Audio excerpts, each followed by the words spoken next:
కి విచ్చేసిన పెద్దలకి, ప్రొడ్యూసర్స్కి, నా అన్నలందరికీ, నా డైరెక్టర్ అన్నలందరికీ, అలాగే నేను టెన్షన్తో అసలు బర్త్డే ఉంది, ఆయన వస్తారా రారా అని చిన్న మొహాటో తేలి, మావయ్య మీరు ఆడియో ఫంక్షన్ రాగలుగుతారంటే డెఫినెట్గా వచ్చేస్తాను రా అన్నారు.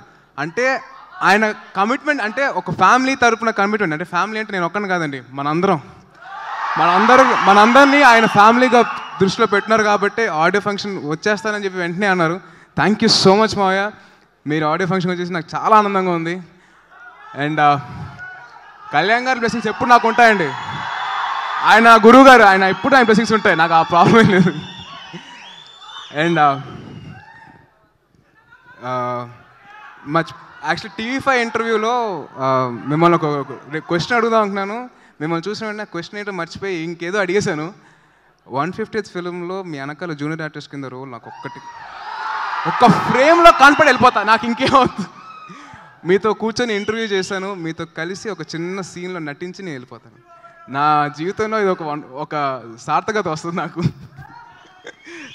నాకు నటుడిగా జన్మనిచ్చింది బొమ్మరిల్లు వారి సంస్థ వైవేష్ చౌదరి గారిని ఇచ్చైతే, నాకు చేయి పట్టుకొని ఎదుగుతున్న ఒక కొడుకుని ఎలాగైతే చేయి పట్టుకొని నడిపిస్తారో ఒక తండ్రి, అలాగా నాకు SVC సంస్థ మొత్తం నన్ను పట్టుకొని నడిపిస్తుందని ఒక నటుడిగా.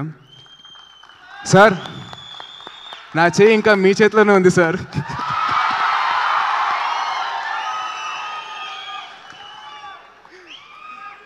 తెలుగు ఫిల్మ్ ఇండస్ట్రీకి వచ్చిన తర్వాత నాకు ఒక అండగా ఉన్న మా అన్నయ్య హరీష్ అన్న. ఎందుకంటే ఈ సుబ్రహ్మణ్యం ఫర్ సేల్ అనే సినిమాకి యాక్చువల్గా వేరే వాళ్ళు ఉన్నారని, బట్ నా టీజర్స్ కానీ నా ట్రైలర్స్ కానీ చూసి తేజ్ ఈ సినిమాకి కరెక్ట్ అని చెప్పేసి అన్నారు. నాకు టెన్షన్, అంటే ఆ కథ విన్న తర్వాత అంత పర్ఫార్మెన్స్ నేను చేయగలుగుతానా అని చెప్పి నాకు చిన్న భయం అండి. కానీ మొత్తం నన్ను గైడ్ చేసింది నా హరీష్ అన్నే. నా స్వార్థంగా నేను నా హరీష్ అని చెప్పి నేను పిలుచుకుంటాను, నాకు ప్రాబ్లం లేదు. సో మా music director Mickey J mayor నుంచి నేను ఇట్లాంటి ఆల్బమ్ ఎక్స్పెక్ట్ చేయలేదు. ఎందుకంటే మికీ జే మేయర్ అంటే చాలా ప్లెజెంట్ మ్యూజిక్, సాఫ్ట్ మ్యూజిక్ అంటే అలా ఎక్స్పెక్ట్ చేశాను. బట్ ఈ సినిమాలో అయితే Mickey J Meyer on Red Bull, ఆ ఎనర్జీ డ్రింక్ అంతా, ఆ ఎనర్జీ అంతా కనపడుతుంది. So thank you so much Mickey. మా కెమెరామ్యాన్ రామ్ ప్రసాద్ గారు, సార్ నన్ను ఇంత అందంగా చూపిస్తున్నందుకు చాలా థ్యాంక్స్ అండి. Thank you so much sir. And నా ఫ్రెండ్ ప్రొడ్యూసర్ హర్షిత్ గురించి 2 మాటలు. Harshit, all the best, take care, enjoy. And మా మెగా హీరోయిన్ రెజీనా గారి గురించి 2 మాటలు.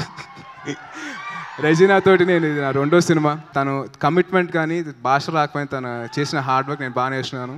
So thank you so much Regina. జనరల్గా అందరికీ 2 కళ్ళు ఉంటాయి కదండి, 2 కళ్ళు ఉంటాయి కదా. నాకు ఒక కన్ను కళ్యాణ్ గారు, ఒక కన్ను నాగబాబు గారు అయితే, నాకు దాని నుంచి చూపు అయితే నాకు మా మెగాస్టార్ గారు. Thank you so much. జై హింద్.